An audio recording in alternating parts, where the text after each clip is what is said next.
Good morning, everyone. Welcome to Recent Advances in Animal Welfare Science, UFAW's second online animal welfare conference. It's an absolute pleasure to welcome you all this morning, or whatever time it is, wherever you are in the world. This is our second online conference, as I said. I think we all know why we had to switch these meetings online. And I hope you're all keeping well and avoiding too much disruption from the pandemic. If there's any upside at all to a global pandemic, it's that we've all learned how to do things online, and this has enabled us to reach far more of you with our meetings. And I'm delighted that almost 1,300 people from 65 countries are registered to attend this meeting, which is fantastic and far more than we would have ever seen at a face-to-face meeting. So welcome, especially to all of you who've never joined us before for one of these meetings. I'm just going to go over a couple of practicalities. You've been sent links for the meeting. There's a different link for each day. So if you're joining us again tomorrow, you'll have a separate link for that meeting. So please use the different links. There's 3 sessions today, and after each session, the meeting will close and then reopen at the start of the next session. So you'll need to click the link to join each session, but it's the same link for today. All the talks were recorded in advance, and that's just to avoid any horrible glitches with the internet and so on. But the speakers will all be available live to answer your questions after their talks. So do think of questions and post them in the question box, and we'll put those to the speakers after their talks. The meeting's being recorded, so you can watch it afterwards or catch up on anything that you've missed. And please do tweet along with us if you're a Twitter user using the hashtag UFAW2021. We're using GoToWebinar. Hopefully you're looking at a control panel that looks a bit like the one in this picture. If you have any audio problems, do click the audio tab and try selecting a different audio output. That's often the source of the problems if you're not getting the audio, but you are getting the video, for instance. There's also a question tab, and that's where you ask questions. You can expand that or pop it out so it makes it easier to ask questions. That's where you should put the questions for the speakers. And it would be really helpful if you could include the speaker's name in your question. That's particularly for the short talks that we're doing later this morning, which is a new thing we've added this year for this meeting, where we're having short 3-minute bite-sized talks. And we'll do all of those in one go and then have questions for all the presenters for those talks at the end of the session. So it's really helpful to know which speaker the question's for. There's also a handout tab, which has various things for you to download, including the program and various other useful documents. So again, just click that and you can download your handouts. This year, another new feature we've added to our meeting is a poster exhibition and competition. So please do visit the poster session. There's 119 posters for you to view. You can leave comments at the bottom of the WordPress page for each poster, and the presenters will be looking at those and answering your questions. You can also vote for your favorite poster by clicking the like button, the little thumbs up sign, and the posters with the most votes will win vouchers for our UFAW Wiley-Blackwell book series, as will a randomly selected person who votes. So if you need some more motivation to vote, hopefully that is it. So do take the chance to visit the posters just like you would at a real conference. Speaking of our book series, we publish a animal welfare book series in collaboration with Wiley-Blackwell. And as part of your registration for this meeting, you're entitled to a 20% discount from on those books if you order them through Wiley. So do please pop along to ufaw.org.uk/books and take a look at our book series. There's some really fabulous animal welfare books in there that may well be of interest to you, and then head over to Wiley if you want to take advantage of the discount. Having gone through all the practicalities, I just wanted to talk to you a little bit about what UFAW is and what we do, especially for those people who are new to us, joining us for the first time. UFAW is a charity. We're funded entirely by donations and memberships. Despite the name, we don't get any money from universities or government. And as well as running meetings like this, we do all sorts of other things to promote animal welfare science. As I said, we publish a series of books. We publish the scientific journal Animal Welfare, and we're a significant funder of animal welfare research around the world.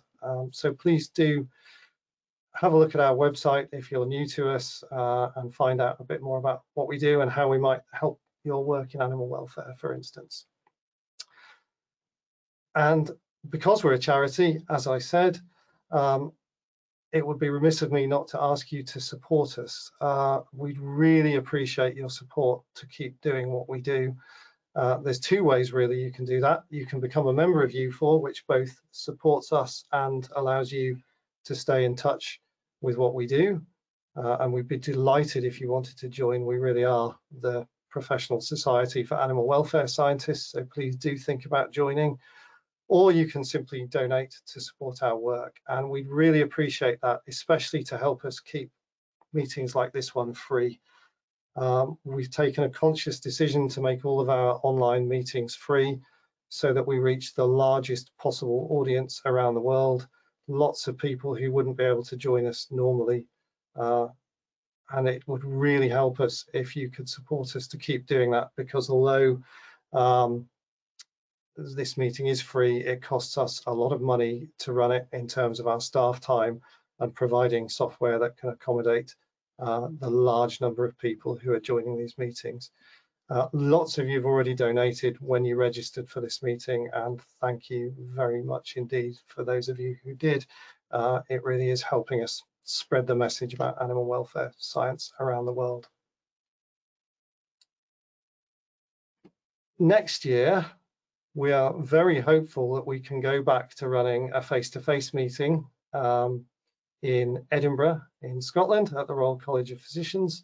This is a meeting that we originally planned to hold in 2020 and have had to move it online twice, but we're pretty hopeful that next year we'll actually be able to see those of you who can make it in person. So do pencil in the date, 28th and 29th of June 2022 in Edinburgh, and we hope to see you there. But we are also working really hard to make sure that that's a hybrid meeting so that we can share the content with those of you who can't join us in Scotland. So either way, it's a date for your diary for next year. Slightly sooner than next year is the upcoming ISAE meeting on the 2nd to the 6th of August, not as it says there in Bangalore, but online, unsurprisingly. For the first time, we've collaborated with ISAE to have a UFAW theme at their meeting on the welfare of animals used in research and teaching, with a keynote talk from Georgia Mason, who many of you will know. So if you haven't had your fill of animal welfare science after the next couple of days, do consider registering for ISAE as well. So I think that's about it in terms of my preamble, except to thank everyone who is making this meeting a tremendous success that I know it will be, including, of course, the speakers and poster presenters. All of you have registered, especially those of you who donated, and not least all of the staff at UFAW who've been working for weeks and months in the background to put this meeting together, not least Steve Wickens, who is running all the technical apparatus in the background, which makes this meeting work so seamlessly. So with that, welcome to the meeting. I hope you find it a really fascinating couple of days. I know I will. And I'm going to make a start by introducing the first talk this morning, which comes from Cynthia Schuck-Paim, and she's talking about the need for longitudinal studies in animal welfare science. So welcome, Cynthia.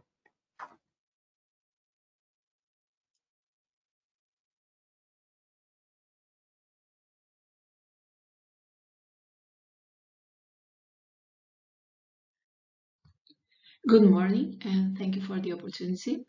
So in this talk, I'll briefly discuss the need for longitudinal studies in welfare science, and specifically the research gaps in the study of individual suffering in laying hens.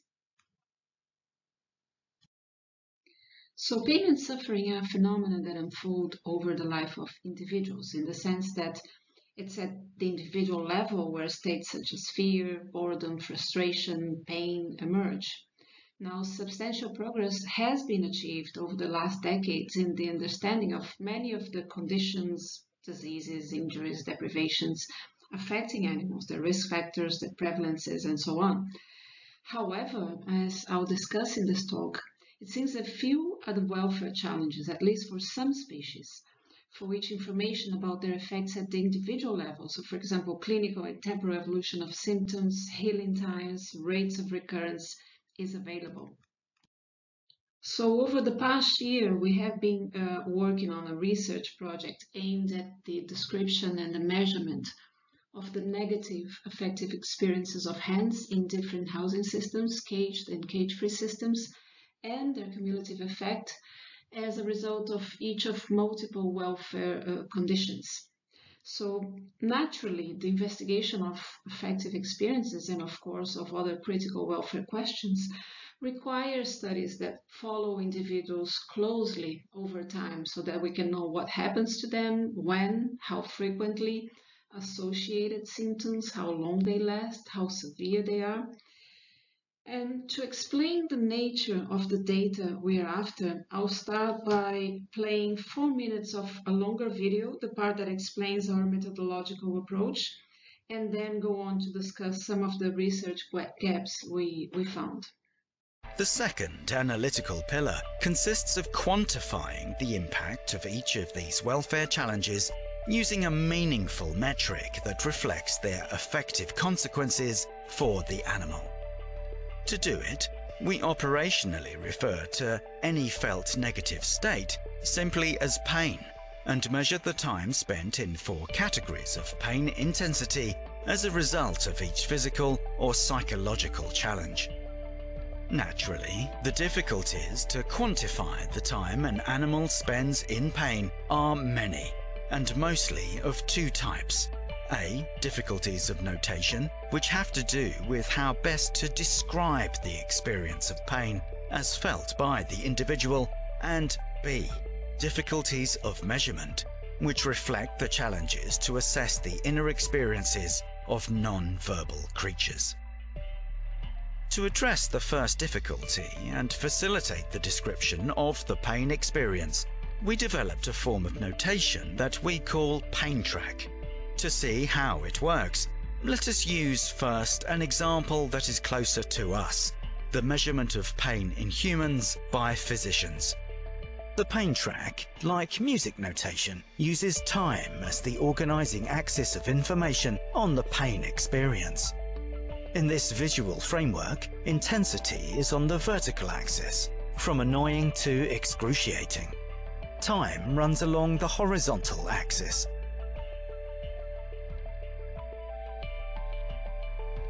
The 4 discrete categories of pain intensity have self-explanatory empathic names, supported by tight definitions, externally referenced to reduce ambiguity in the attribution of intensity and increased consistency of reporting.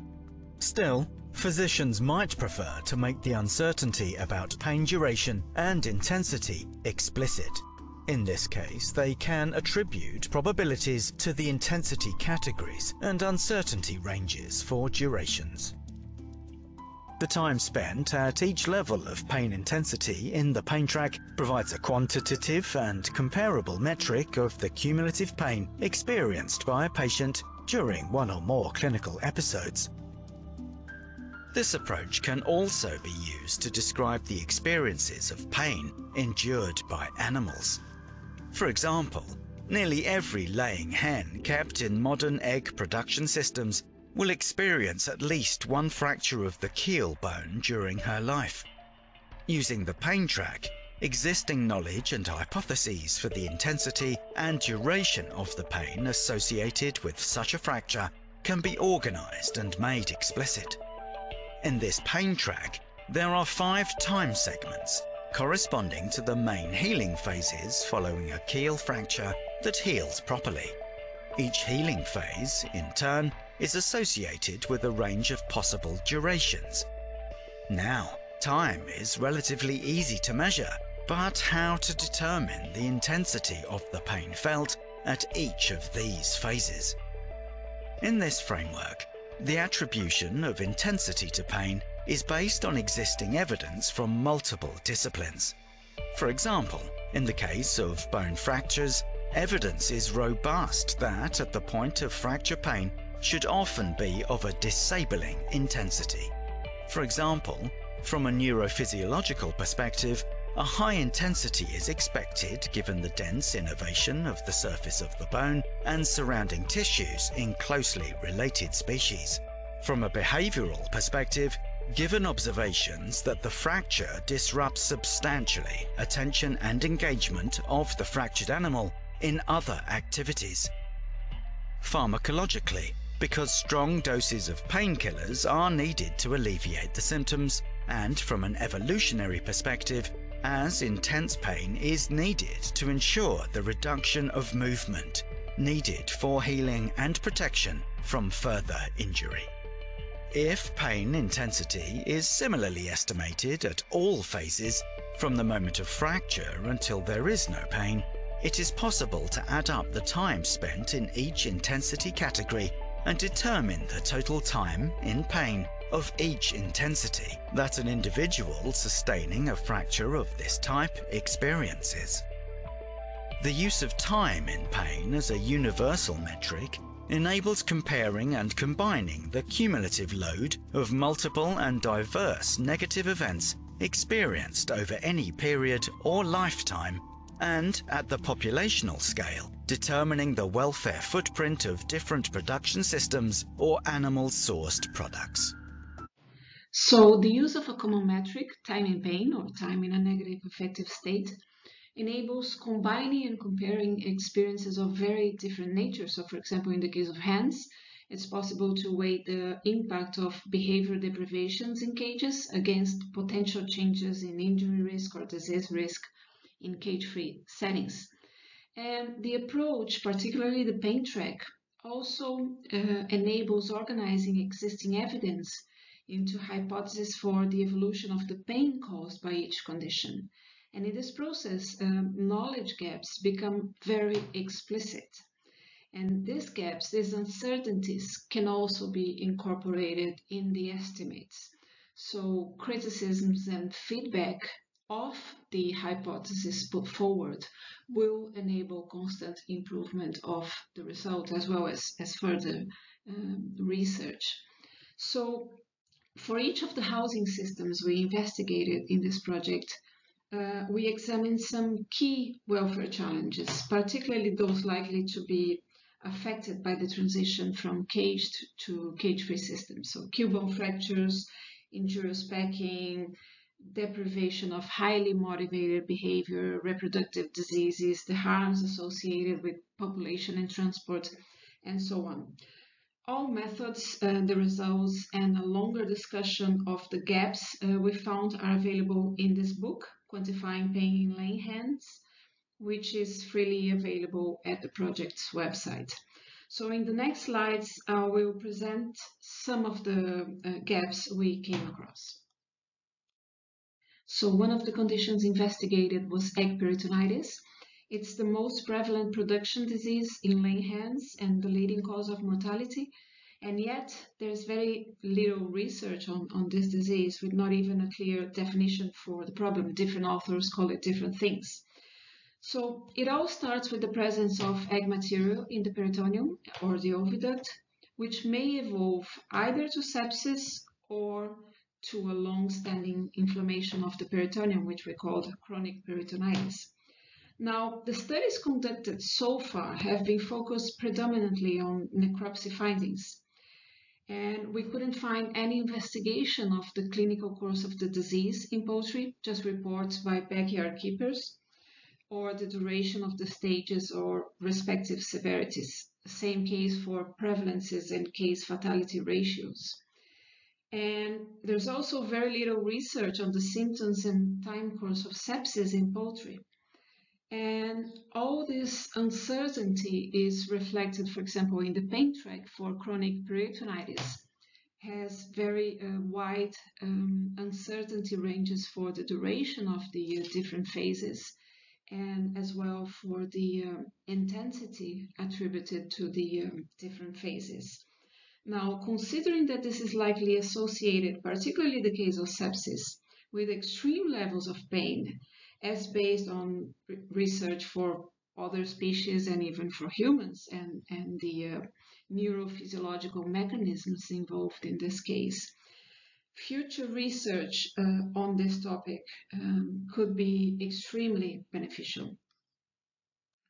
We also investigated the timing pain due to injurious packing, and despite the extensive literature on this problem in lay hens, we found very little ethological data describing the time course of vent packing events, fatal cannibalistic attacks, how long they last, how many pecks the victims typically receive, case fatality ratios, how long the victims take to die, as well as things like the prevalence of skin wounds, their size distribution, the likelihood of infection, the number of wounds that are typically sustained over a hen's life, changes in behavior of wounded victims, how the wound healing process develops in poultry, as well as the evolution of sepsis in the hens, as the wounds can get infected as well.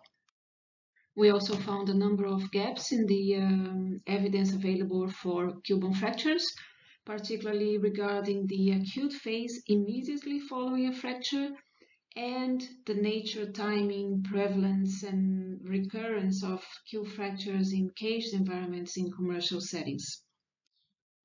In the same way, the evidence on the extent to which the behavioral opportunities are realized in non-cage system is somewhat limited, and how it changes over the production cycle. So this may be important given the goals for extending the production cycle until, for example, 100 weeks. So can a 95-week-old laying hen make use of behavior opportunities? There's also limited evidence on how the use of behavior opportunities along the production cycle is affected by other comorbidities, injuries, diseases, and so on that may accumulate over the production cycle. So these are some of the conditions that we investigated and the research gaps we identified. The full list is available in the book. But in summary, studies that follow individuals over time are needed to answer a number of questions regarding the timing and recurrence of the challenges they face, the extent to which each challenge disrupts behavior, the temporal evolution of the conditions, case fatality ratios, patterns of comorbidity, and so on. And this, in turn, is necessary to answer broader questions regarding the welfare of animals, such as, for example, the identification of hotspots of suffering in the production chain, or individuals that may be disproportionately affected, or welfare differences along the production cycle, or more importantly, between different production conditions, potentially neglected sources of suffering, and so on. I'd like to thank everyone for listening, and further information is available on the links available in this slide.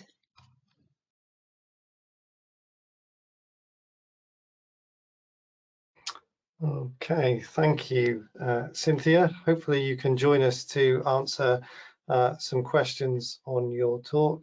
And for the rest of the audience, please do feel free to post questions in the question box.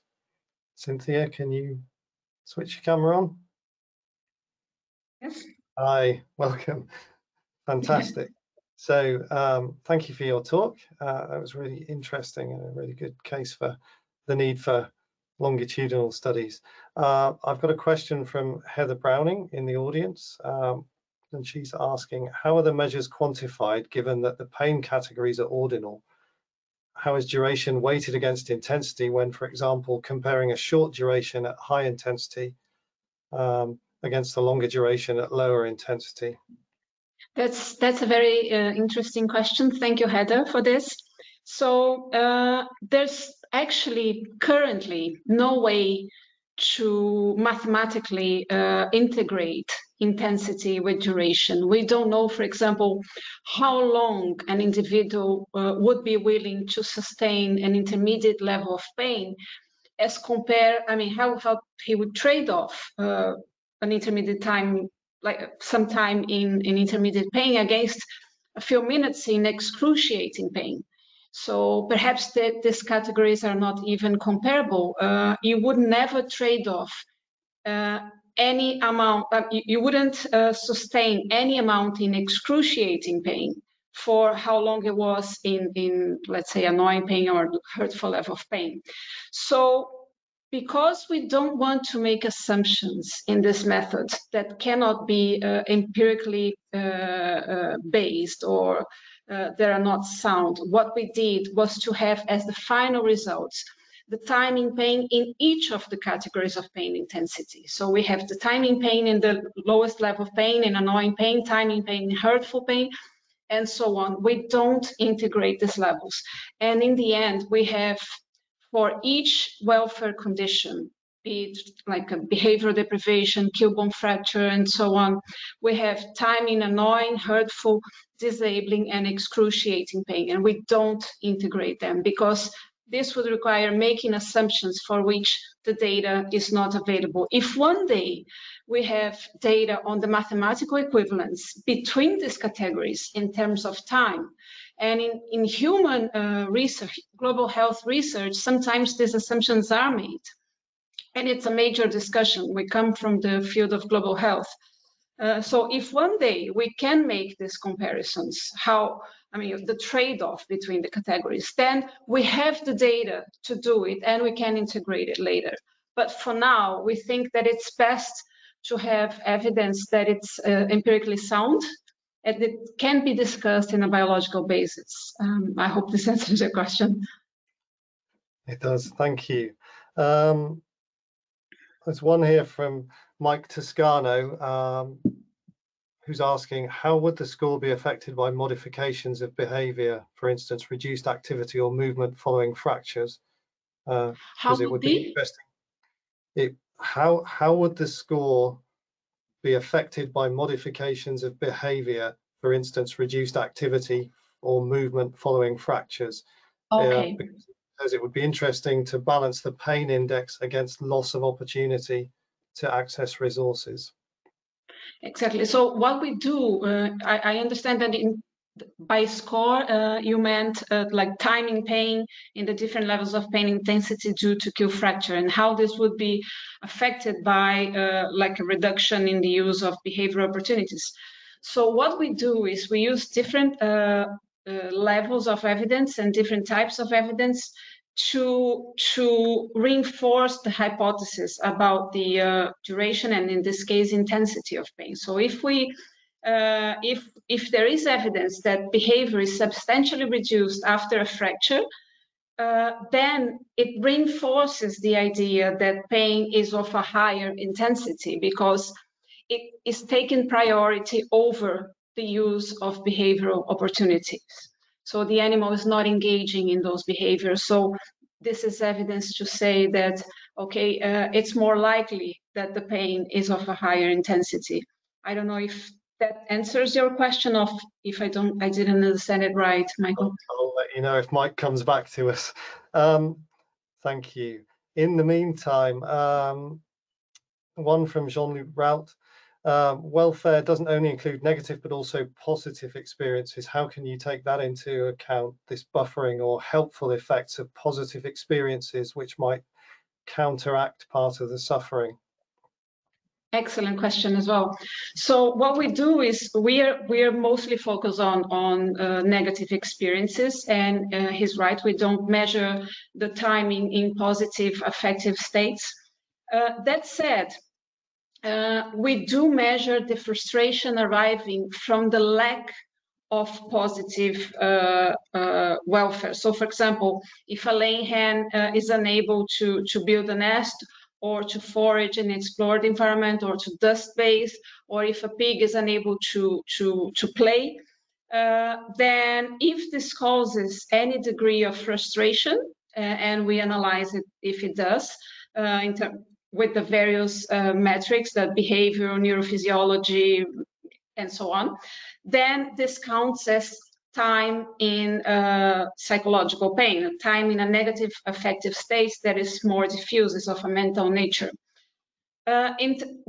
We could, in the future, measure time in positive affective states as well. But in the same case as the answer that I gave to Heather, we don't have any way to objectively integrate positive and negative experiences with the knowledge we have so far. So how long would you have to endure a positive experience for it to compensate, let's say, weeks or months or years in a negative affective state? That equivalence, to make that equivalent mathematically, we don't have the knowledge. So we keep it separate. We could measure time in positive affective states in the future, but we don't want to make assumptions that we cannot verify. And the integration of negative and positive affective states is something for which we don't have knowledge so far. Okay, thank you. I guess, you know, that's something we really need to work towards, because we really do need to understand the impact of positive welfare as an offset for negative. So it'll be fascinating to see if we can work out a way of doing that. A slightly more sort of pragmatic question from Dan O'Neill, I can see here. Why are there so few longitudinal studies compared with cross-sectional, and how do we get more longitudinal studies instigated? Oh, yes, I mean, we were very surprised to see the lack of data in terms of ethological data, you know, individuals being followed over time to see the recurrence of things that happened to them, or comorbidity patterns and so on.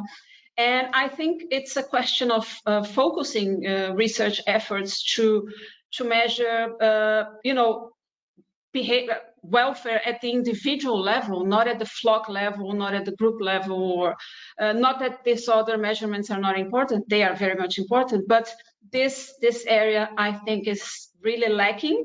So it would be a question of directing funding and efforts, and, you know, to cover this. Yeah, absolutely. I guess it's money, isn't it, when it all comes down to it? Thanks. A question from Lucy Oldham. How do you find the ethical part of measuring long-term suffering without treating the pain? So I think she's suggesting that you're identifying that these animals have some form of suffering, but obviously it's not being treated, and in normal circumstances it would possibly go unnoticed. Yes, it's a very tricky thing to study, I understand. Even in our case, many of the studies we used that measured suffering at the individual level were studies from the 70s or 80s, at a time when the ethical aspect of you know, studying these things was not so obvious, or so, you know, like today. So perhaps because we know that these animals are going to endure these challenges in many of the production conditions they face, perhaps having study designs like video tracking systems, wearable sensors, and things like this would help understand what happens to them. So technology might come to help in this regard. It would be very tricky, I agree, to study like the evolution of a disease at the individual level in the lab setting and not prevent this disease, considering that the harm it's causing. So my guess would be that studies following individuals and following behavior with video tracking devices and wearable sensors, and now there's precision technology to do it, would be the way to go. But I'll leave that to the experts in each area because I'm a generalist. So in each area, people will need to determine how best to do it without inflicting suffering on the animals. Okay, fantastic. Thank you. I think that brings us nicely to the end of this talk. So thank you very much for fielding all those questions so expertly, and thank you for thank you everyone. So next up, I'd like to introduce Carole Fureix from the University of Bristol, and we'll be moving on to considering whether antidepressant or environmental enrichment reduce the time mice spend inactive but awake in their home cages.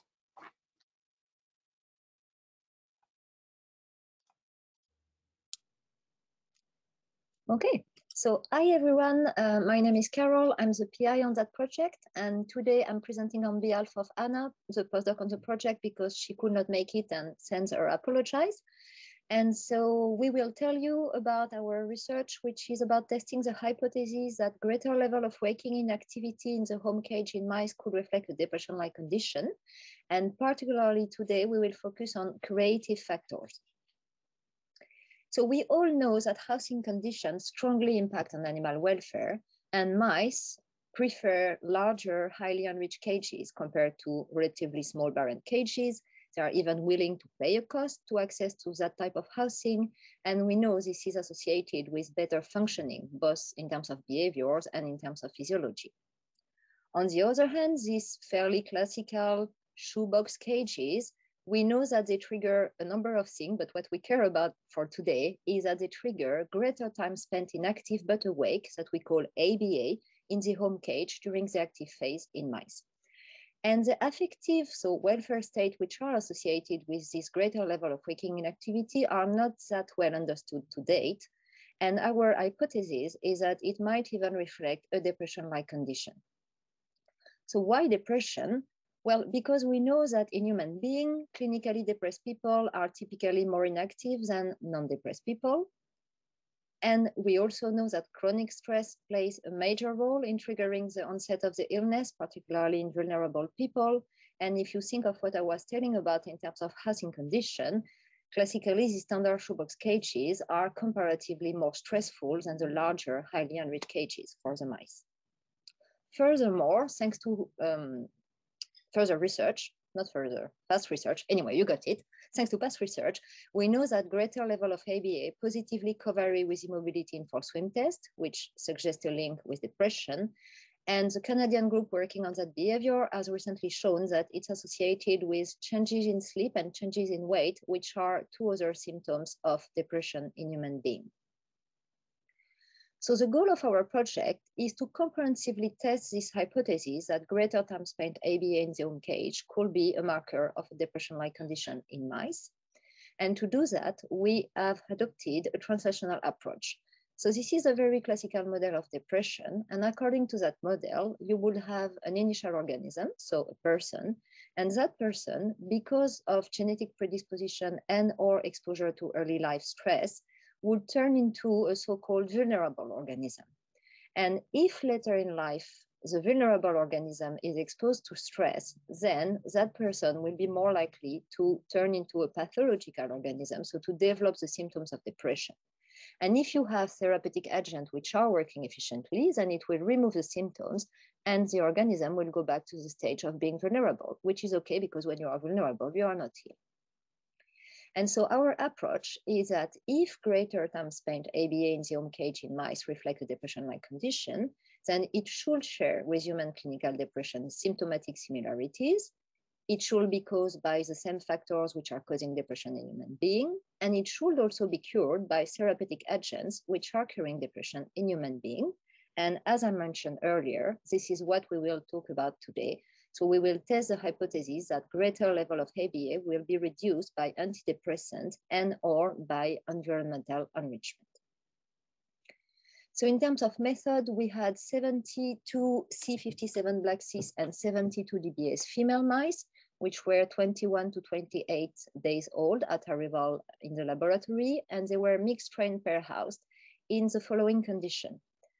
So for the first 3 weeks of the experiment, all mice were housed in classical, relatively barren shoebox cages.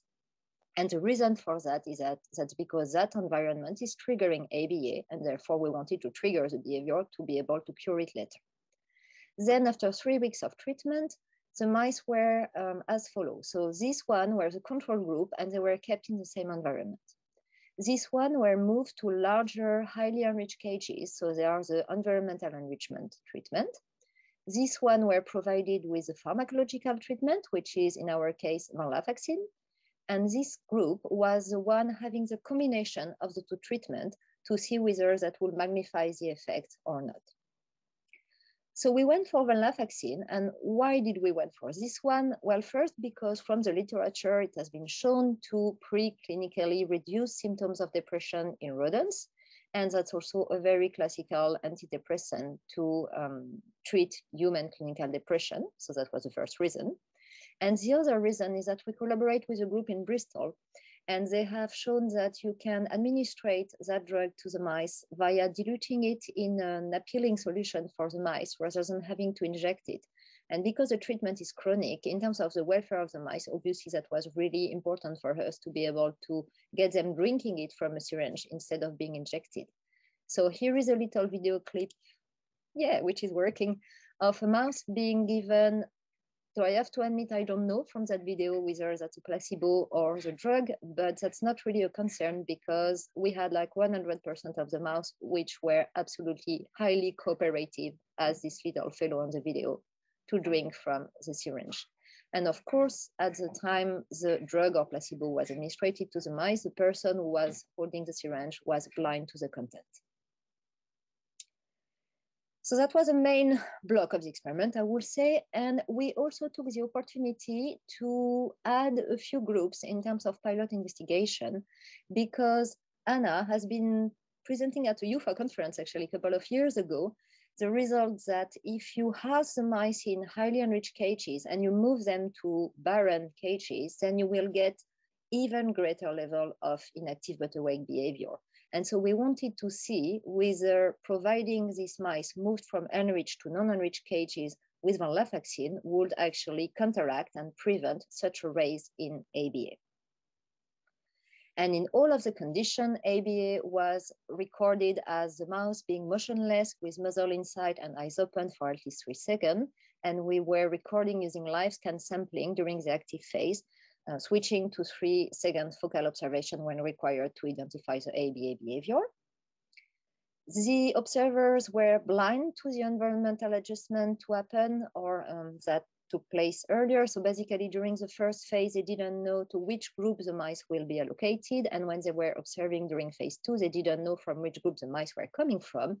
And they were also, of course, blind to the pharmacological/placebo treatment that the mice got. And data were analyzed using general linear mixed model. So before I show you the main result of the experiment, I thought better just checking a couple of things just to make sure we are confident with our result. And so the first aspect is that based on previous work from Anna, from my work in postdoc, and from our collaborating group in Guelph, we would predict that, as I mentioned, these barren cages would trigger a greater level of ABAs and enriched cages. And of course, we need that to be able to see if curating factor will work. And the other prediction we would have is that before the environmental adjustment, the ABA level will not differ between the mice which were on the venlafaxine group and on the placebo treatment. And the reason for that is that because the venlafaxine is a drug with, like a lot of antidepressant, a delayed onset of action. So we just wanted to check that at this time they were not differing. And that's what we found. So here you have the level of ABA. And as you can see from the graph, when the mice were in non-enriched cages, you have greater level of ABAs than when they were in enriched cages. And if you are looking at the group, which are the one with the venlafaxine, at this stage, they do not differ from the group where they were given the placebo, which is at this stage exactly what we wanted. So if we go to the main result now, what we found, so the graph is slightly different. Be careful. Before it was a level of ABA, now it's a change in proportion between the phase 1 and the phase 2. So basically what it means is that if the bar goes up, that the ABA level are going up, and if the bar goes down, then the ABA is reduced by the intervention. So on the very right-hand side, you have the control group, and you can see that as predicted, they are increasing their level of ABA over time. And the three other groups are actually reducing the level of ABA. So this one is a group with the venlafaxine treatment, this one is a group with the enrichment treatment, and this one is a group with the combination of the two treatments, And we found no significant difference between these three treatment groups, which basically means that all interventions were equally as effective at reducing ABA level in the mice. If you think of like the other small piloting group, what we found is that exactly as predicted, if you move the mice from the pre-stage, which was highly enriched cages, to the post-stage, which is being moved to barren cages, you can see that ABA level increased quite strongly, but that's the same in the two groups. So basically it means that venlafaxine did not overcome the increase in ABA as a result of the enrichment lost. So what does that mean, all of that? Well, first, our results are aligning with the previous study, both in terms of risk factor, like barren cages triggering greater level of ABA, and in terms of effect of environmental enrichment, reducing the level of ABA. The novelty, I would say, in our study here is the fact that our antidepressant is also reducing the level of ABA. So altogether, these results are supporting our hypothesis that greater time spent ABA in the home cage could reflect depression-like condition in mice. And before we go into discussing anything else, I thought I would mention it now, that as we found so far that all interventions are equally as effective, we were very pleased with this result from a practical aspect, because, I mean, I'm not the one who did it, but Anna could definitely testify that providing drugs treatment to a large facility will never, ever work. It's incredibly time consuming to weigh the mice, make the individual doses for a daily treatment. And so practically, enrichment will definitely be the way to go in terms of reducing that behavior. So we were quite pleased on the practical side with that result. As I also mentioned, we, however, found that contrary to our predictions, the venlafaxine was not enough to overcome the increase in ABA that was resulting from losing the enrichment. And so at this stage, everything has to be quite speculative, I'm afraid, because we will need the full combination of treatment to be able to disentangle these different aspects. But one possibility is that perhaps this stage is reflecting a more severe condition requiring a combination of treatment and not only the venlafaxine pharmacological approach, which would mimic quite well what's happening with human beings, because we know that when the degree of severity is severe in human beings, you often need a combination of non-pharmacological and pharmacological approaches to treat the illness. Sorry, I need to drink. And then the other option, of course, is that there is a possibility that when you remove the enrichment from the mice, then perhaps this increase in ABA is also reflecting other affective state, which will very much likely to be negatively balanced as well, but not necessarily depression. So more research is warranted on that aspect. So discussing further, as I said, our results globally support our hypothesis, but do they prove it? No, they don't, basically. And there are several reasons for that. The first reason is that enrichment has been associated with a better functioning, but the effect is not specific to depression-like states. So put it differently, it's not because you would give enrichment and enrichment reduce the behavior that shows that it's depression, because say if your animal were, for instance, in a boredom-like state, you would expect the same result to come with environmental enrichment. So it's good, but not necessarily specific enough. The fact that an antidepressant is reducing the behavior is one step forward in terms of the rationale. However, it's not completely problem-free either. And one of the reasons why I'm saying that is that it can come with confounding adverse effect. And one quite annoying for us, such side effect could be akathisia. So akathisia is this subjectively unpleasant or distressing restlessness and need to move, which is often accompanied by an inability to sit or stand still. The good thing for us, I would say, is that this side effect of venlafaxine is quite rare. Therefore, it's quite unlikely that it has been confounding our result, but still there is this potential risk. And even more importantly, the problem with using the curative approach to test for our hypothesis is that there is with depression a high rate of treatment-resistant patients. So that can go up to 60% depending on the study. So these people are diagnosed with depression, but are not reacting to the antidepressant treatment. And though they are diagnosed with depression, therefore it does show that using only the antidepressant or curative factor approach is not enough to completely prove the hypothesis that in our case, greater level of ABA reflect a depression-like condition state.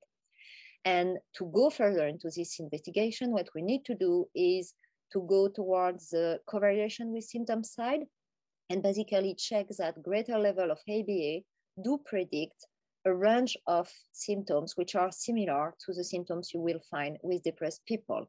And that's actually what we are analyzing at the moment. I mean, Anna and Chana, who recently joined the team, but I'm afraid the analyses are not ready to speak about them today. So that will very much likely be for next year UFAW conference, hopefully. And so in terms of take-home message, we have shown again that non-preferred standard shoebox cages trigger greater time spent inactive but awake in the home cage in mice. That pharmacological, environmental enrichment and their combination equally reduce the time spent ABA. And so our results are supporting our hypothesis that greater time spent ABA could reflect a depression-like condition in mice, although we agree that more research is warranted and is ongoing.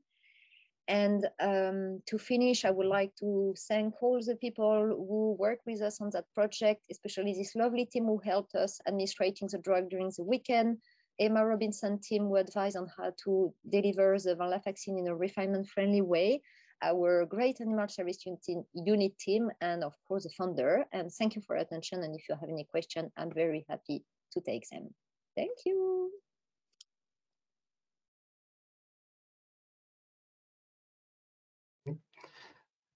Thanks. Carole, there you are. Fantastic. Thank you very much for that talk. While we wait for the questions to come in, and just to remind everyone to put their questions in the question box. Quick one from me, and I might have missed it while I was fighting with the technology at the start of your talk, but I think in humans, when you treat depression with antidepressants, there's a therapeutic lag before you see an effect. Do you get that in mice, and do you have to therefore pre-treat them before you see your... Yeah. So there is a delayed onset of action of the drug for like most of the antidepressant. And so that's why we actually, so our group were housed in their triggering condition for 3 weeks, and then they were moved to, whatever treatment. And this 3 weeks duration was actually chosen because of the delayed onset of action. So the mice which were provided with antidepressant, they were provided with a treatment from the start of the experiment, but we were expecting the treatment should not work during these first 3 weeks based on the literature. And that's why we did check that their ABA level was not differing between the animal being given the venlafaxine treatment and the animal being given the placebo treatment during the very first stage of the experiment, the 3 weeks, because we were not expecting to see any difference there because of the delayed onset of action. And indeed, we found no differences. So we were like, oh, phew, seems that it's okay, because we would have probably been in trouble if we were finding any kind of like difference between our group prior to the time it was supposed to work and not matching with the other intervention. Okay. Does that address your question? It does, yes. And it's looking, very, as you say, mechanistically like depression. Okay, we've got a couple coming in now. So Tom Rowland asks, what's the benefit of framing this research in depression-like states? Because depression has its problems as a diagnostic construct in psychiatry from an animal welfare perspective. Could an argument not be made that IBA is a valid measure of lab animal welfare in itself? So he's saying, should we be drawing these analogies with human depression, or should we just say that IBA is a unique animal negative state, I guess? Yeah, thank you. That's a fascinating question.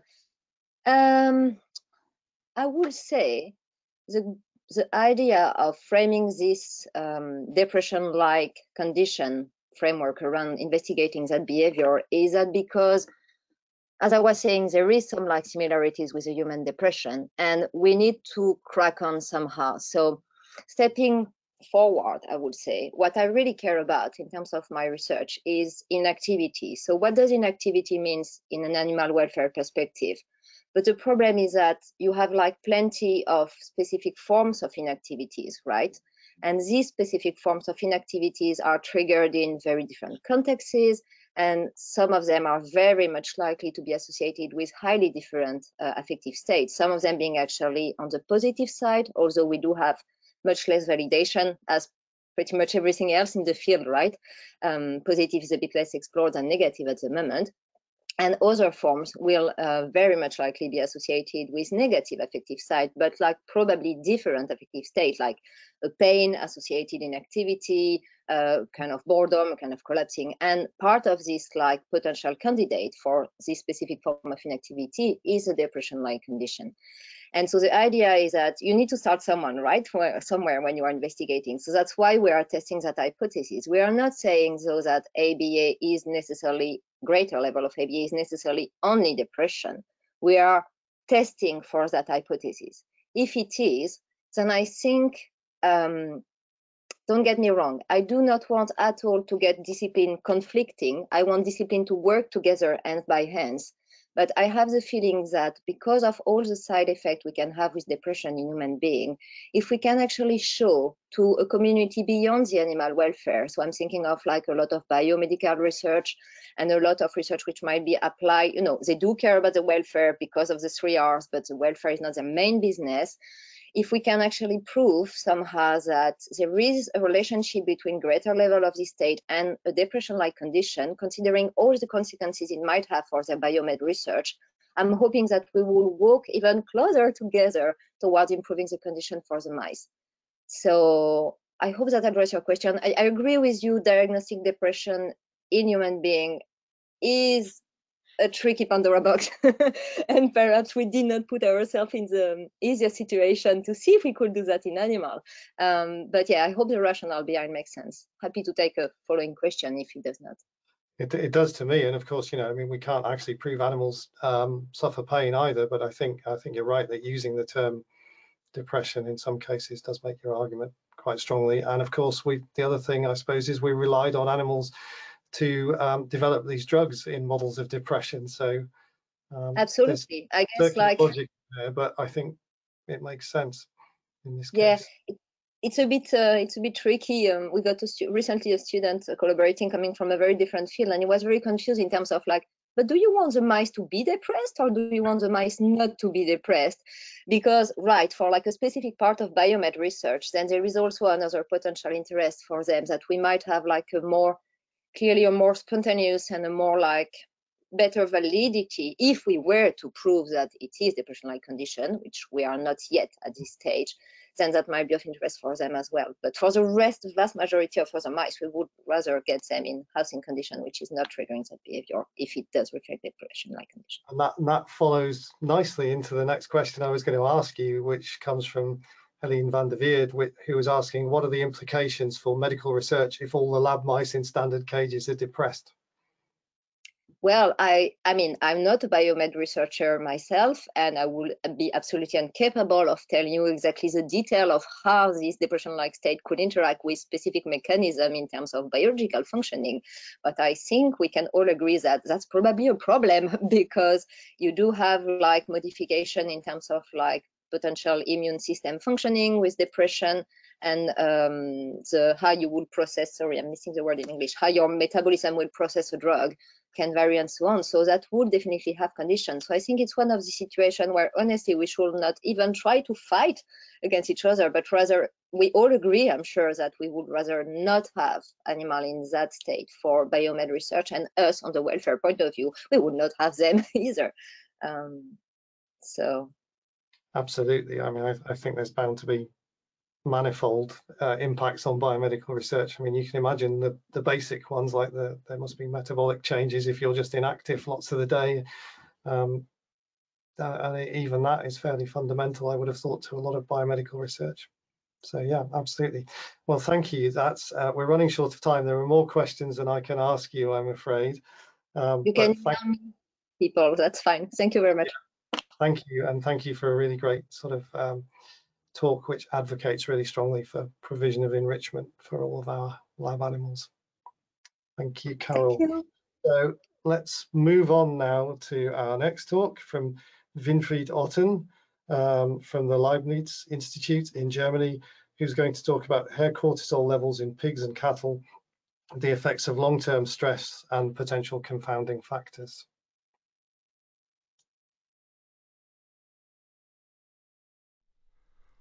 Welcome to my presentation on hair cortisol investigations in pigs and cattle. Based on the Bramble report to ensure animal welfare and the physical and mental needs of animals under human control, the FAWC developed standards of care commonly known as the 5 freedoms. The requirements are fulfilled when the basic needs of the animals are provided. Among other freedoms, these comprise the freedom from fear and distress.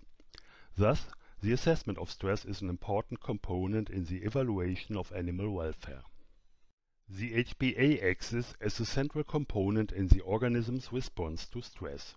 Stressors acting on the animals can lead to a cascade of hormone releases, resulting in the secretion of glucocorticoids from the adrenal cortex.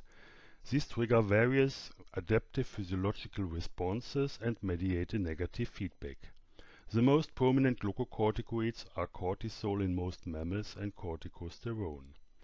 By the increased release of glucocorticoids in response to a stressor, these hormones are commonly used as indicators of stress.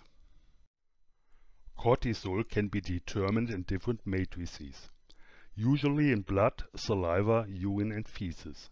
However, these have the disadvantage that as a single sample they only represent periods of the last minutes to hours. In hair samples, on the other hand, average systemic cortisol concentrations of several weeks to months may be reflected. Therefore, hair cortisol concentration might be a useful indicator of long-term stress.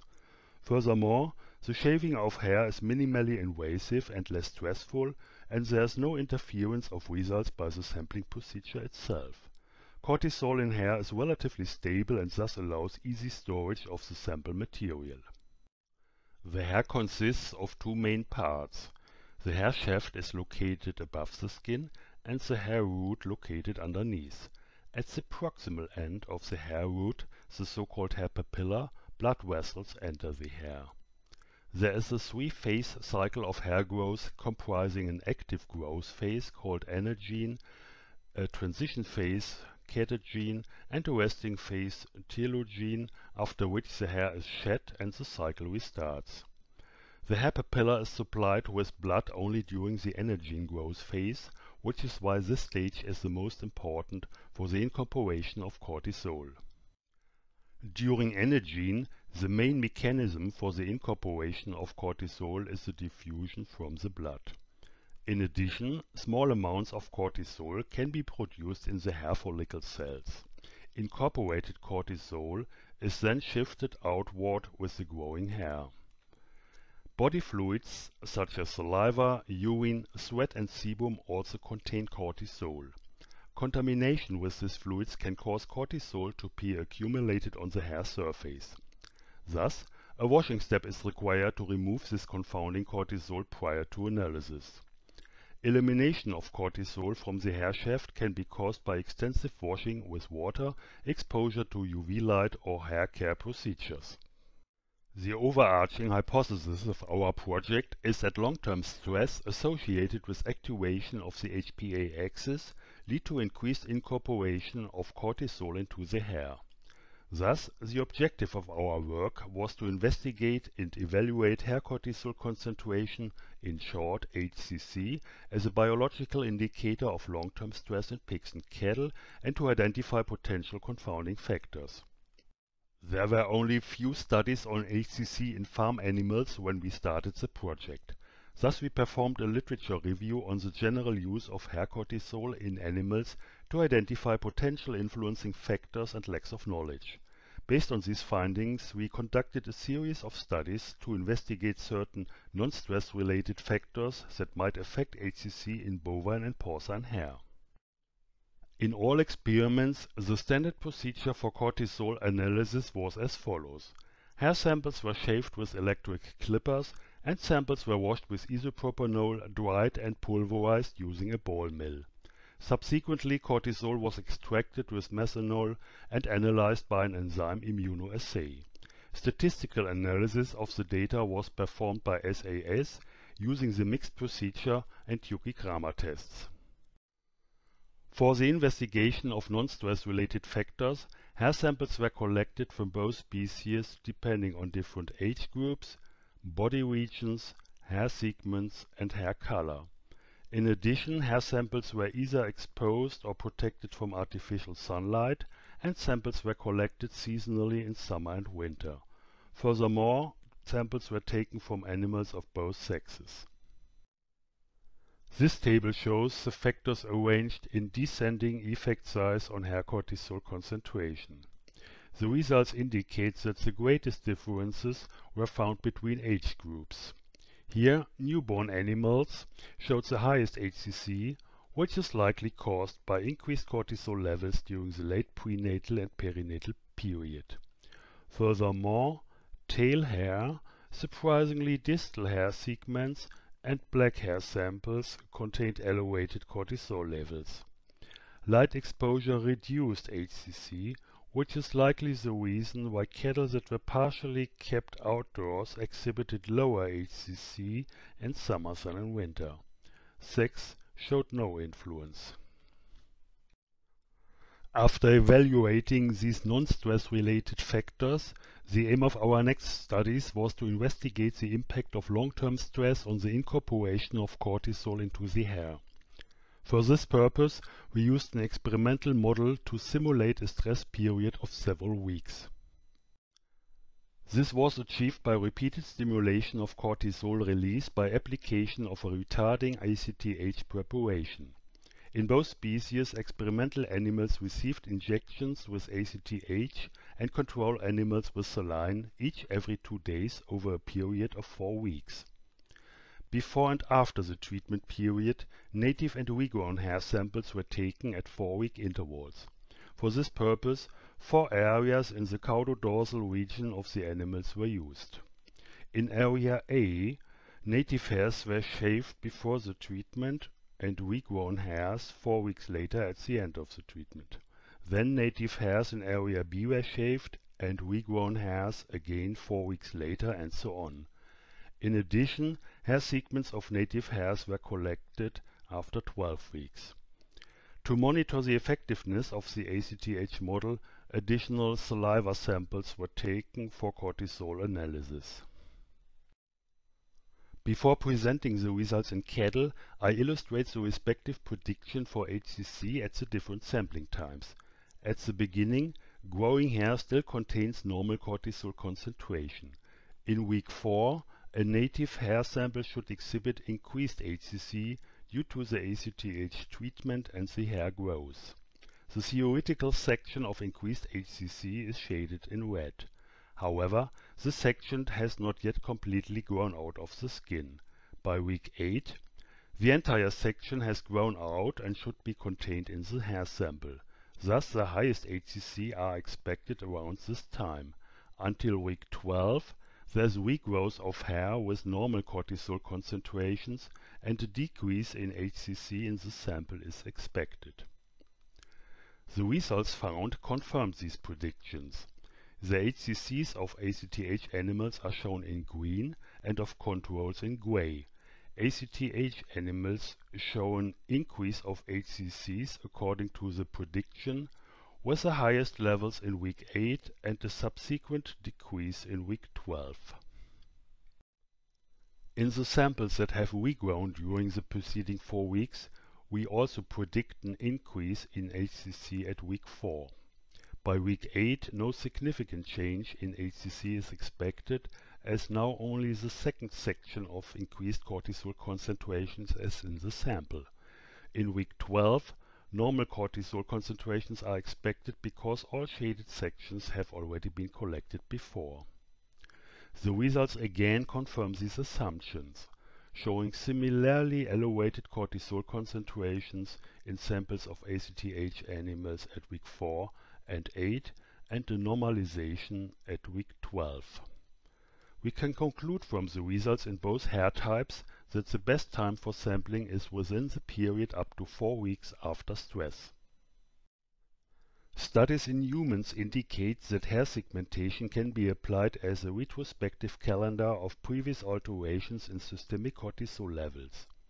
In our studies, hair segmentation was performed in tail hair of cattle, and the total length of 3 hair segments was chosen to represent approximately the hair growth during the experimental period. Since hair segments were shaved in week 12, HCCs should be elevated in the most distal segments of ACTH animals.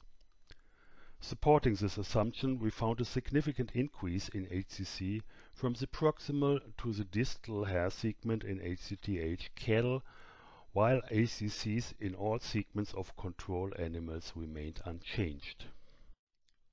In pigs, salivary cortisol levels also confirmed the effectiveness of the stress model. However, the results for the ACC differed from the assumptions. There was an increase in HCC after the treatment period, but this was the case in both groups. In addition, we found increasing ACC from proximal to distal hair segments in both treatments.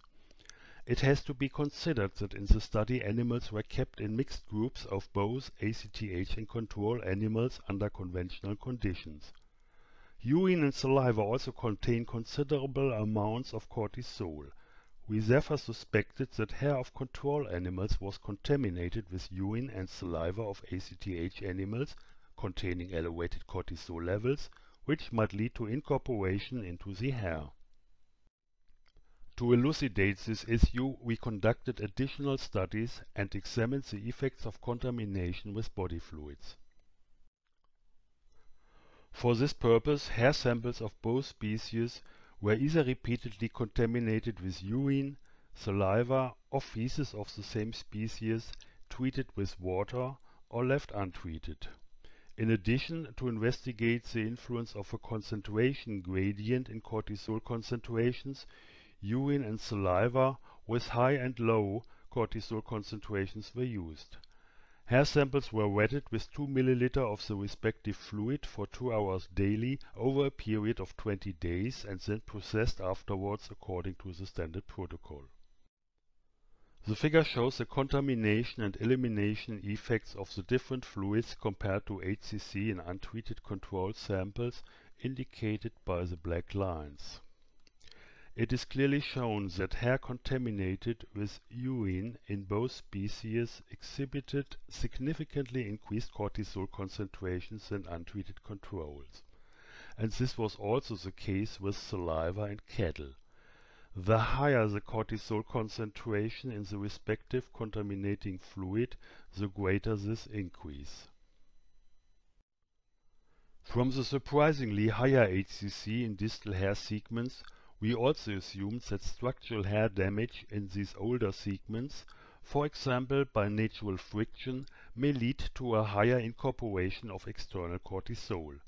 Thus we performed an experiment similarly to the previous one, but investigated the contamination effect of urine in different hair segments. These figures illustrate the increase or decrease of HCC in different hair segments after repeated wetting with water and urine and showing the difference to untreated control samples. The results in both species confirm that contamination leads to an increased incorporation of cortisol in distal hair segments. Thus, contamination with cortisol-containing body fluids can be a considerable confounding factor for HCC, depending on concentration gradient and age of the hair segment. In conclusion, our studies show that hair cortisol concentration reflects preceding periods with increased systemic cortisol release and may be a useful indicator of long-term stress. We identified several non-stress related factors that need to be standardized when comparisons are made. To minimize the effect of cyclic hair growth, the use of the shave-reshave procedure is recommended. Contamination with urine and saliva is a considerable confounding factor, obviously more in pigs. It might be reduced by sampling from body regions with a low risk of soiling and by using only proximal hair segments. Further studies should validate hair cortisol concentrations under practical husbandry conditions. Coming to the end, I would like to thank all my colleagues and collaborators who did a great job during the studies. Furthermore, I thank you for your attention and look forward to a lively discussion.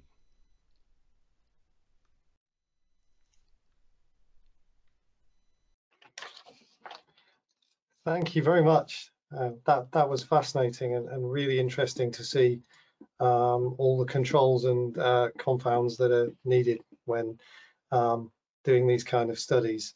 I will read out some of the questions. We've got several flying through now. Somebody's asking, Lucy Oldham was asking, I think you mainly used young animals.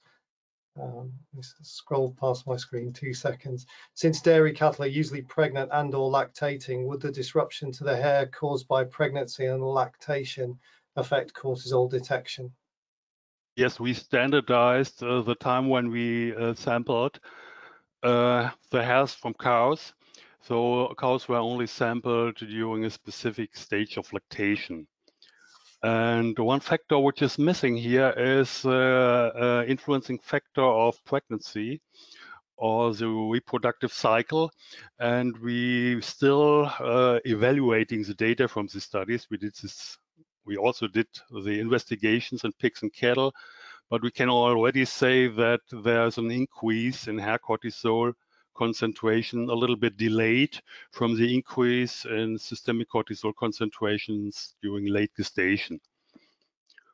So anyway, in adult animals, it has to be standardized when sampling is done. Yeah. Yeah, excellent. Thank you. Somebody's asking, could the manipulation of the pigs contribute to an increase in HCC in the control group? Yeah, as you could see from the first picture where we checked the salivary cortisol levels, and the only treatment of the pigs was injection of ACTH and saline. But there was an increase only in the ACTH animals and salivary cortisol, but not in the control animals. So we excluded that there was a treatment-related cause for this increase. One point which can be considered is the cyclic hair growth. And the experiment was done in summer. And we know from the cyclic hair growth in pigs that there is a lot of hair in the telogen phase during early summer. So there might be less hair in the energene phase, which may have flattened the ACTH treatment effects in both animals. Okay, fantastic. Thank you. There's a couple of questions that I can probably roll together here. So one from Melanie Denom says, given the large influence of all these factors, i.e. UV exposure, age, contamination, etc., do you believe hair cortisol to be an honest and reliable enough tool to represent stress over a long time in situations where stress could be ambiguous? And turning that into an even more practical question, Sophia Heppel was asking, do you think there's an opportunity for using such samples in a prosecution to prove stress amongst a population or an individual? So in other words, is it reliable enough to really demonstrate poor welfare? To be honest, I really have doubts that it is a reliable indicator at the moment. But anyway, it really depends on the species you are working with. Like I showed, it could be a good indicator in cattle, and if you also select an area which is more or less protected from soiling, which could be the area behind the head, meaning the neck area, where there's no self-licking of the animals and no contamination from laying down, this might be protected. And so I think it could be an indicator in cattle, for examples, but I have my doubts to have a good indicator for practical use in pigs. Compared to wild animals, there are not so many confounding factors related to soiling, I would say. So it could be at least something like an indicator which could say, could act as a warning light, I would say. If you have samples in farm animals too, which indicate elevated hair cortisol concentrations in a group of animals or on specific farms, you may know that there is an activation of the system, and this might indicate for other problems in that environment. So it's more a function as a warning light, maybe. Okay, so perhaps for use in conjunction with other indicators. Maybe to add under controlled conditions, and you might have that in animal experiments, lab animals, for examples. I think that could be a good indicator if the experimental setup was stressful or not for the animals. Yeah, because you can control more for the influencing factors. Thank you. Excellent. Question from Anna Olsen. Do we know what the subjective experience of having ACTH administered is? In other words, do individuals subject to this treatment feel stressed? I don't know. I have to admit, I don't know if the animals feel stressed. For us, it's a good model because we assume that it only selectively triggers the cortisol release without affecting the brain and the experience of the animals. But really, I don't know. I can answer the questions if ACTH affects the emotion at that moment. Okay, thank you. It'll be an interesting one to look into. Catherine Cray was saying, you said the samples were washed before analysis. So how convincing is it that the control animal's hair was contaminated with other things? And could there be an emotional contagion effect since you house treated animals and controlled animals together? So far I understand the question is the samples are washed to remove the external cortisol, and we know from other studies and own experience that the washing steps used, which is washing twice with isopropanol, are sufficient to remove most of the cortisol being outside the hair, because you can call the wash solutions for cortisol, rest of cortisol. So the second question is emotional contagion in the group. Yeah, so because the treated animals were housed with the control animals, could there be emotional contagion between the two? It could be, yes, I cannot exclude it, but we did not measure any relationships between the animals within the group. Okay. There is no sign of suffering of the animals or anything like that, and both groups had to be treated, and salivary samples were taken from both. So I really can't say if there is a difference. Okay. So quick one from me just before we finish up. I mean, one of the things you might think of doing with these kind of measures is comparing different housing systems to see if one, an intensive system perhaps causes more stress. Yeah, but do you was think the aim, that it would be very difficult to do that because there may be other confounds from the housing system which affect your final cortisol measure? Well, you have to try to standardize at least the factors we know about the influence, but we have also see the advantages of cortisol, of hair cortisol, because you don't have any circadian problems with that. There is no interference with sampling. And you also have the pregnancy-related increases in plasma or salivary cortisol samples. So there are a lot of advantages we have to say. Maybe we have to repeat the sampling at several time points to get a little bit more security in our results. Okay, fantastic. There's one quick one that's just popped up in my chat box before we run out of time. What was this? Somebody was just asking, can you just remind her what the stressor used for the cattle and pigs was? The stressor used? Yeah. Which stressor do you mean? I am just reading her question. I think she's asking what the environmental stressor was, but you don't. All you have is ACTH, isn't it? We did not use environmental stressors in the studies before, but I can say we used, or at the moment we're doing studies in animals with different housing conditions, meaning that the animal to feeding place ratio is different, or the stocking density is different. And first results indicate that you also see elevations in HCC due to bad housing conditions.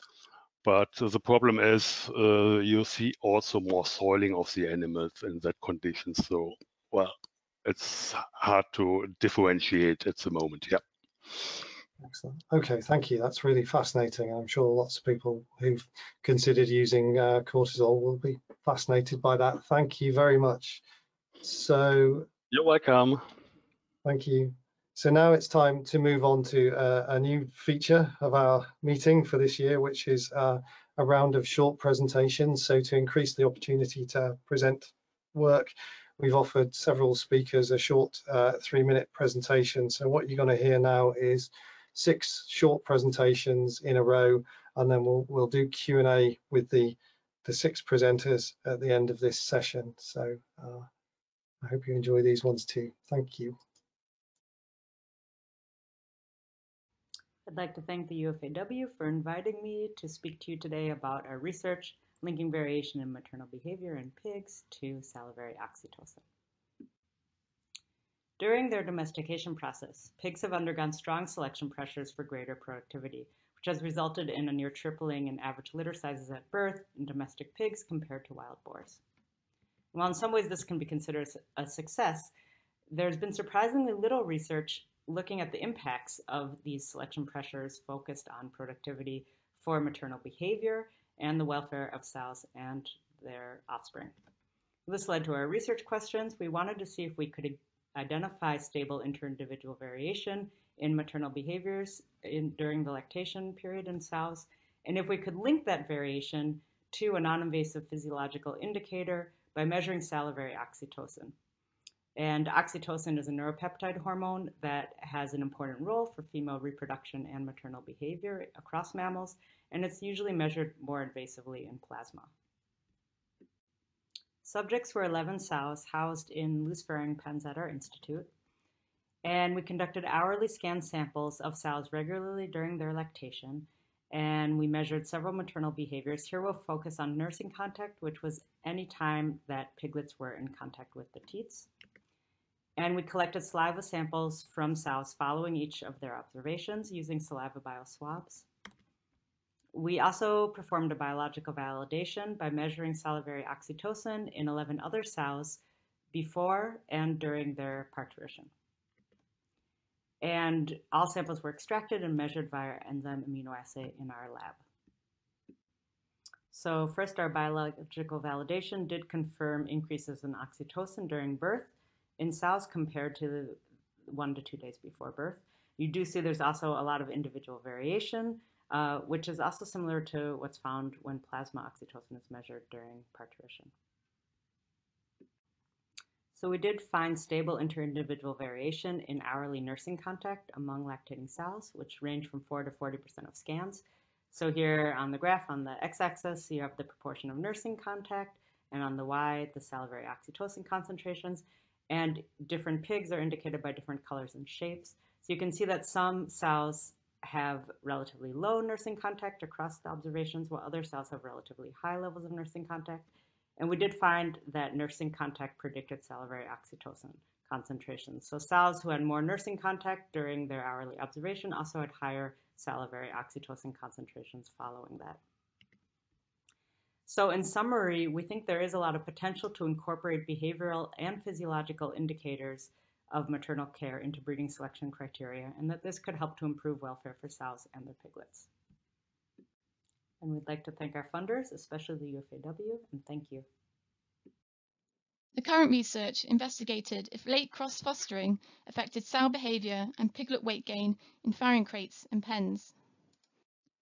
Litters were collected 6 days after birth on day 6, with all piglets individually sexed, weighed, body lesion scored, and ear tagged for identification. 4 medium-sized piglets per litter, 2 of each sex, were numbered as focal piglets and either switched between 2 litters for the foster treatment or returned to the same litter as a control.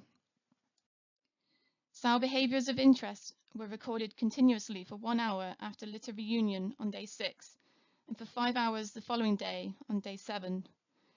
Piglet welfare outcomes were recorded throughout lactation on days 8, 11 and 26, and for a subset of piglets, recorded after weaning on days 29, 32 and 60. Only results for sow posture durations and piglet weight gain will be presented today. During the hour after litter reunion on day 6, crated control sows spent less time standing than all other housing and treatment combinations. Penned foster sows spent less time sitting than crated control and crated foster sows. During the following day, penned foster sows and crated control sows spent less time lateral lying and more time ventral lying than penned control sows, whilst crated control and crated foster sows also spent more time sitting. Crated foster and control sows did not differ from one another. The average daily gain of foster piglets was reduced in both housing systems across days 6 to 8 and continued to be reduced in the farrowing pens across days 8 to 11 and days 11 to 26. Total weight gain during lactation from days 6 to 26 was higher in the penned control piglets than both penned foster and crated foster piglets, whilst crated control piglets were intermediate.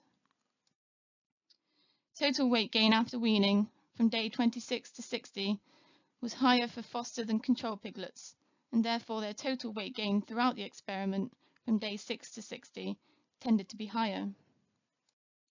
In conclusion, sow behaviour was disrupted by cross-fostering in both the crates and pens, whilst penned sows continued to show disturbed behaviour on the following day. Foster piglets had reduced weight gain after cross-fostering in both housing systems, which continued for longer in the pens.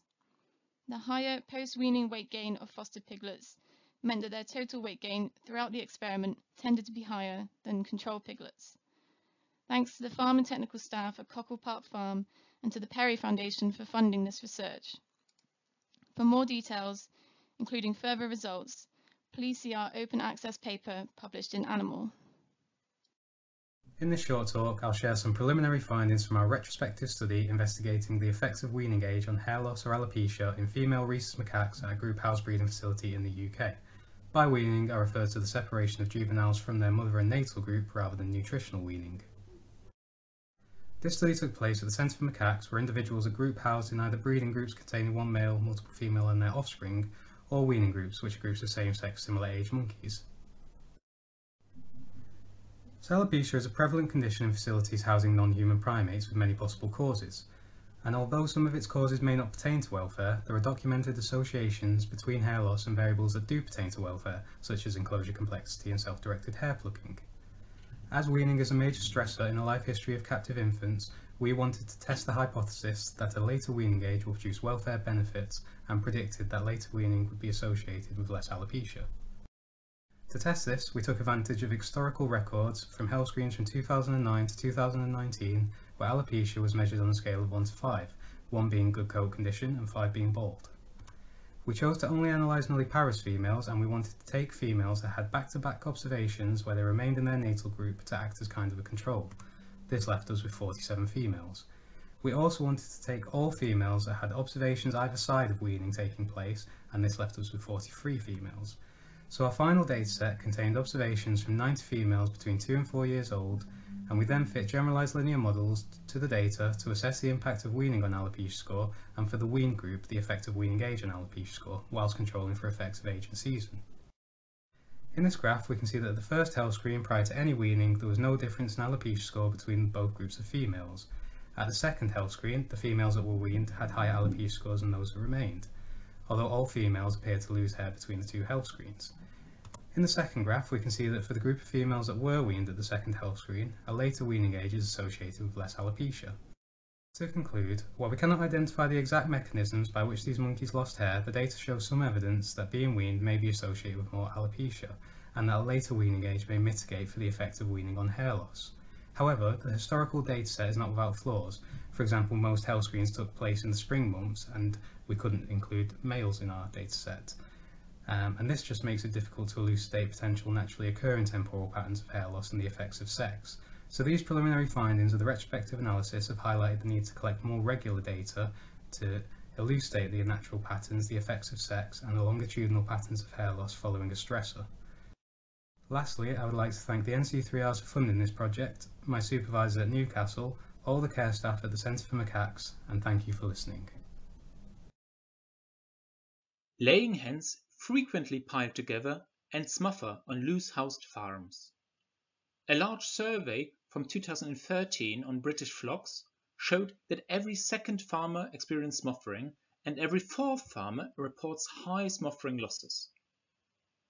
While mortality rates vary between flocks, British farmers perceive smothering as a huge problem. My name is Jakob Winter.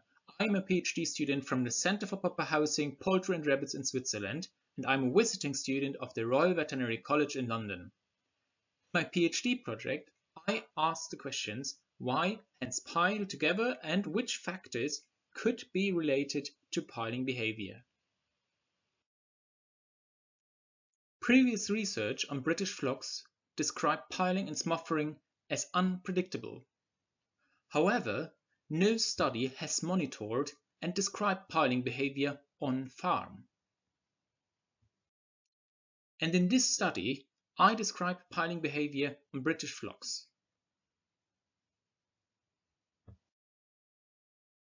I chose a descriptive observational approach to describe piling behavior. Last year, I video recorded the behavior of 20 loose-house flocks of 2 producer organizations for 1 day in corners along the walls and in the center of the litter area. I visited each flock once around 20 weeks or 30 weeks of age.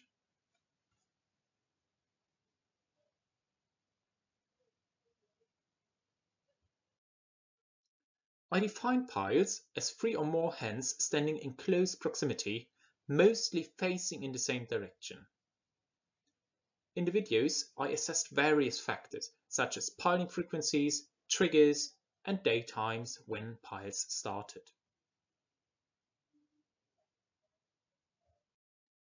In total, I observed around 90 piles in 75% of flocks, but no smothering.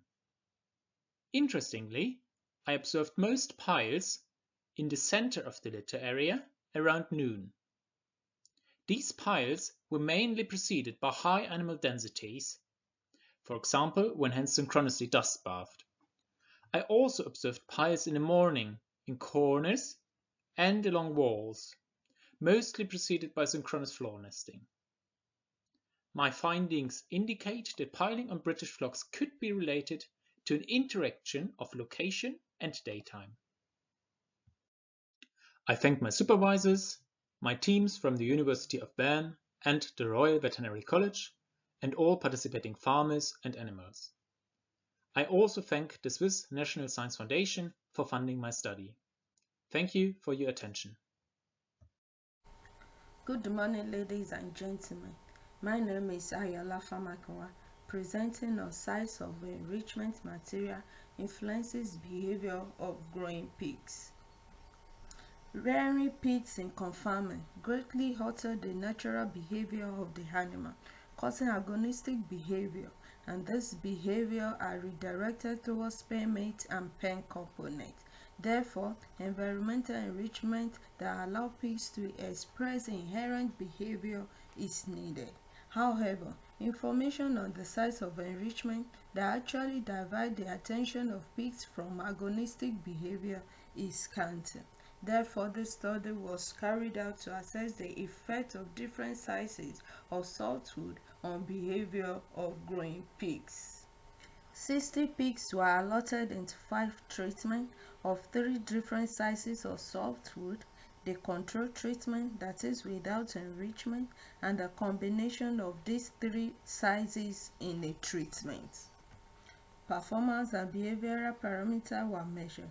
The behavioral data was subjected to repeated measure analysis of variance, while the performance data to one-way analysis of variance. This table is the histogram used in generating the behavioral data in the study. This shows the behavioral response of pig to different sizes of softwood, wherein the pen mate manipulation and pen component manipulation in control treatment was significantly higher across the treatments, while enrichment use was highest for pigs in composite treatment, indicating that the different sizes of softwood elicited different stimulus towards the pen mate and pen component. This table is the effect of time on behavioral response of pigs to softwood. The pen mate manipulation and pen component manipulation was significantly higher between the hours of 9 and 12, while enrichment use was higher between the hours of 15 and 18. This suggested that irrespective of the size of softwood, time of the day had effect on enrichment objects. This is the weekly behavioral response of pig to enrichment provided, and as the week increased, the pen mate manipulation and pen component manipulation increased, while the enrichment use decreased. This is an indication of habituation which can occur quickly in pigs. This is the effect of different sizes of softwood on growth performance, wherein lower final weight and weight gain was observed with pigs on control and small wood compared to other treatments, while feed conversion ratio in this treatment were found to be higher. This result indicated that appropriate size of softwood might be necessary for better growth performance in pigs.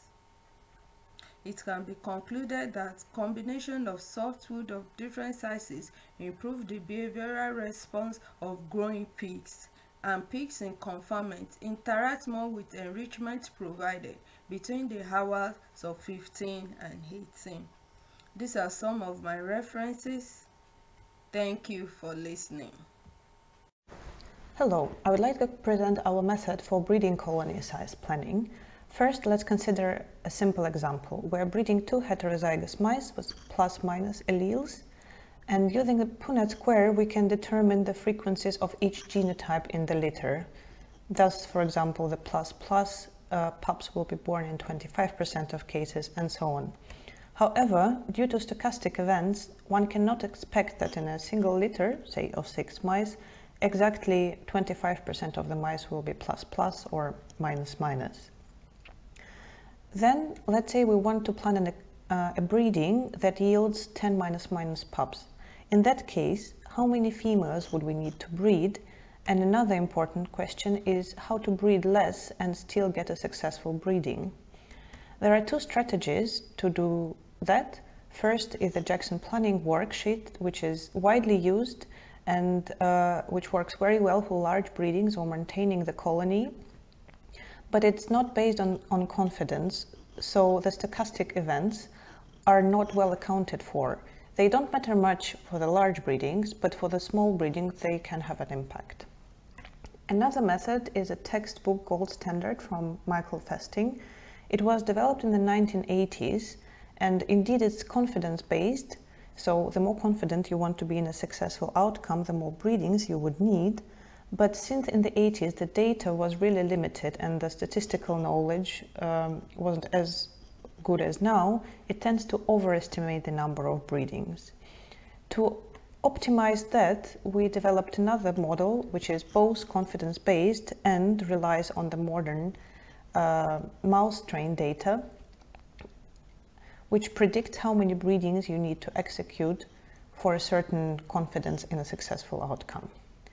Indeed, when we compare the numbers, it performs better than the Festing estimation. So for the 90% confidence in the successful breedings, the breeding is the desired number of offsprings, and the required number of breedings is on the y-axis. Indeed, the numbers are better than the Festing, so the blue line is below the green. However, if we compare it to Mendl scenario, so the numbers just from the Punnett square, it's still higher. But for the Mendl scenario, we cannot guarantee the 90% confidence in a successful outcome. In fact, it's around 50% usually. To facilitate the use of that, I developed a web application, the breeding calculator, you can see it here, although that's a draft, and an R package called Animal Breeding, will be on CRAN soon, now on GitHub. And with that, I would like to thank my boss, Achim Tresch, and our collaborator, Thorsten Buch.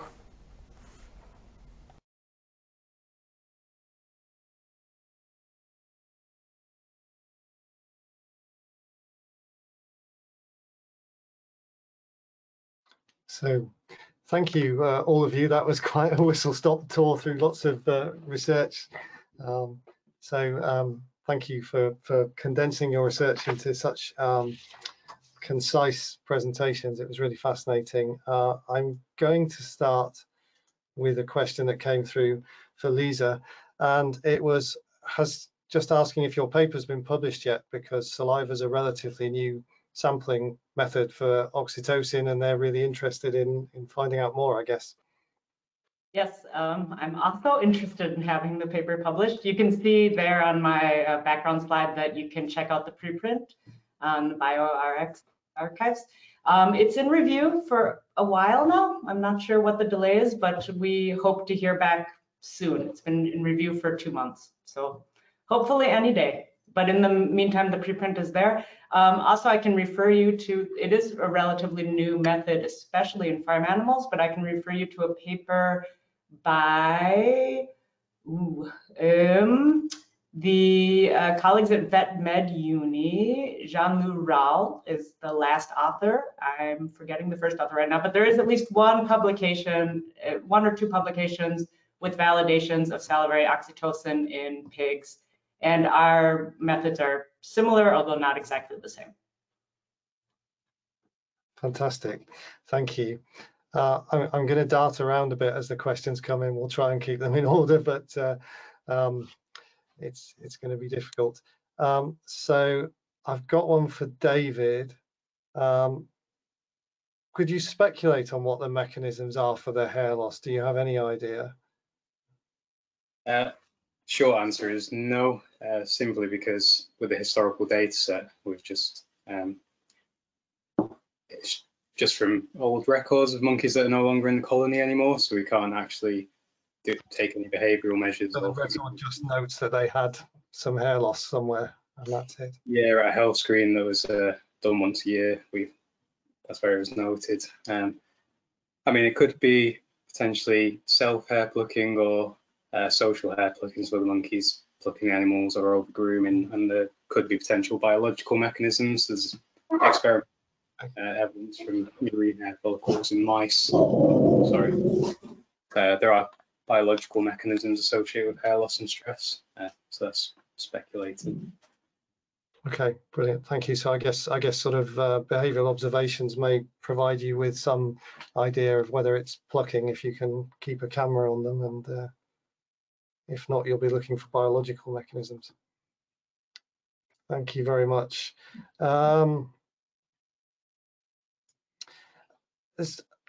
Sorry, I'm keeping up with about 3 different windows at the same time. There's one for Jakob, just about the implications of your work. Does it give any clues about what we should do to reduce piling? Yeah, we're not finished with the analysis yet, but we have some ideas how to reduce piling behavior in smothering on British farms. Yeah, it's really depending on the flock. So you cannot generalize. You cannot give precise measure for all farmers. You have to go in the farm and look what is going on there, and then you have to think about measures. Okay, and interesting that you did it on British farms. Is it better or worse in British farms than Swiss farms where you work? It's different. It's totally different because the British flocks, they look different. The British housing systems, they're quite large. They're large. They have larger litter areas than the Swiss ones. So you see more piles, larger piles, potentially more smothering there. We don't know, but it's just a different picture you get in terms of a piling perspective and smothering. Yeah. Okay, brilliant. Thank you. Ayula, there's one for you. Why was the use of wood most common in the afternoon? Is it related to when the animals are fed? Is that what, please? Is the use of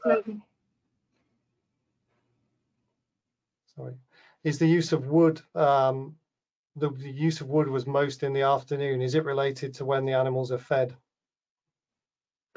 No, the animals were fed 1 hour before the recording started. So there's 2 times for the recording. Between the hours of 9 and 12, and between the hours of 13 and 18.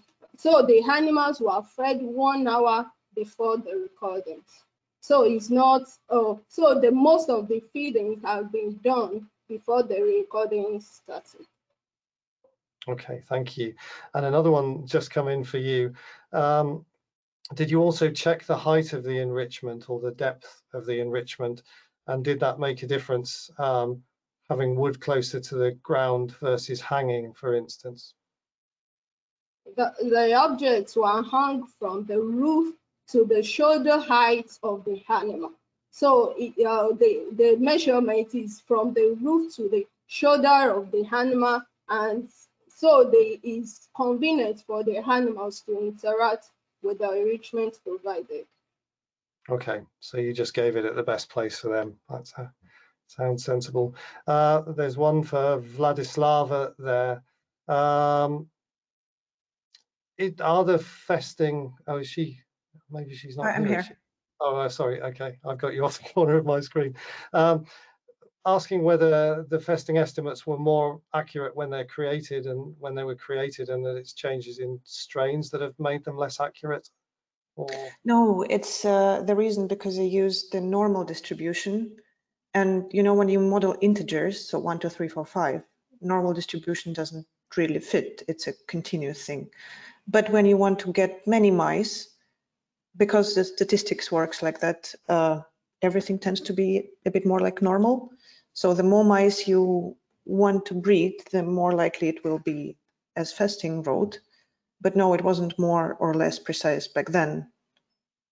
Yeah, it's more or less useful for larger or smaller sample sizes.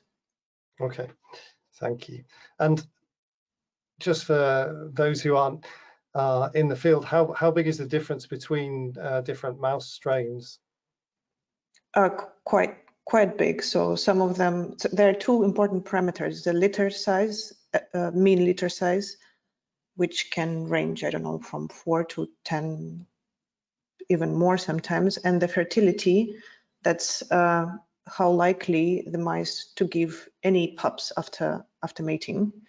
That also ranges quite a lot, from 40% to 90 something for other strains.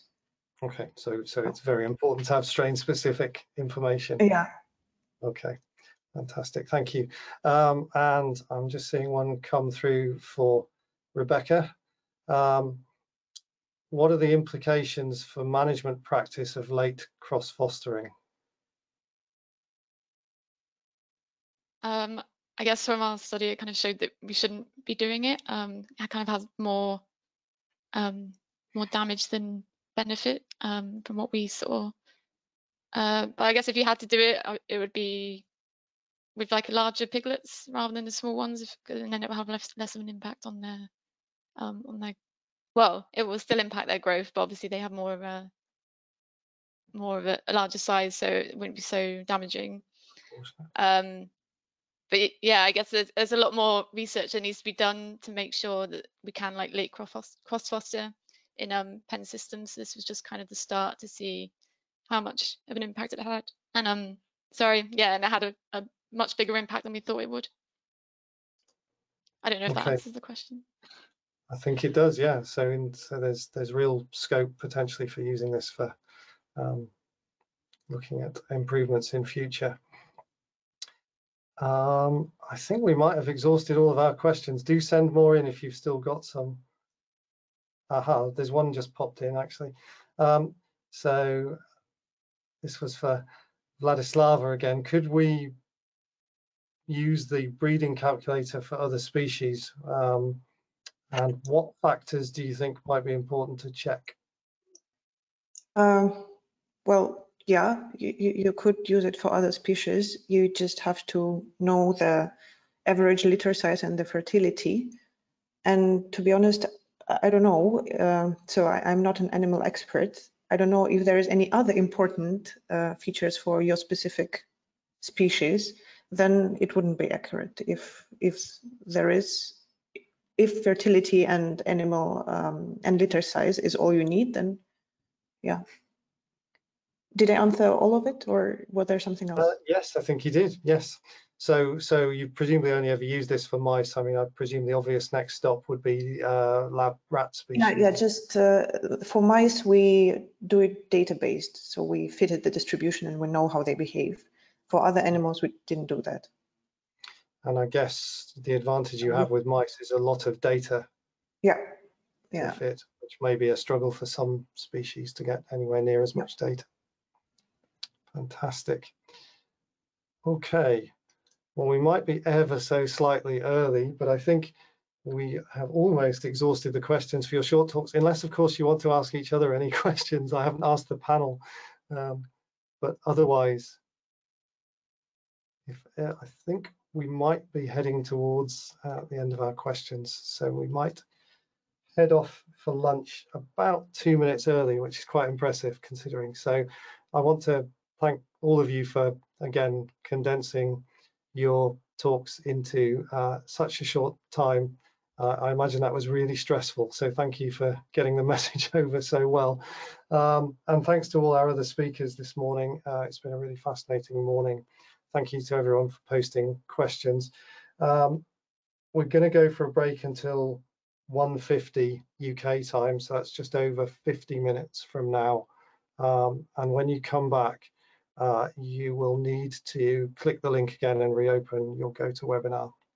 So thank you, everyone. Have a nice lunch break or whatever time of day break it is for you, wherever you are in the world. And we'll see you soon. Thank you very much.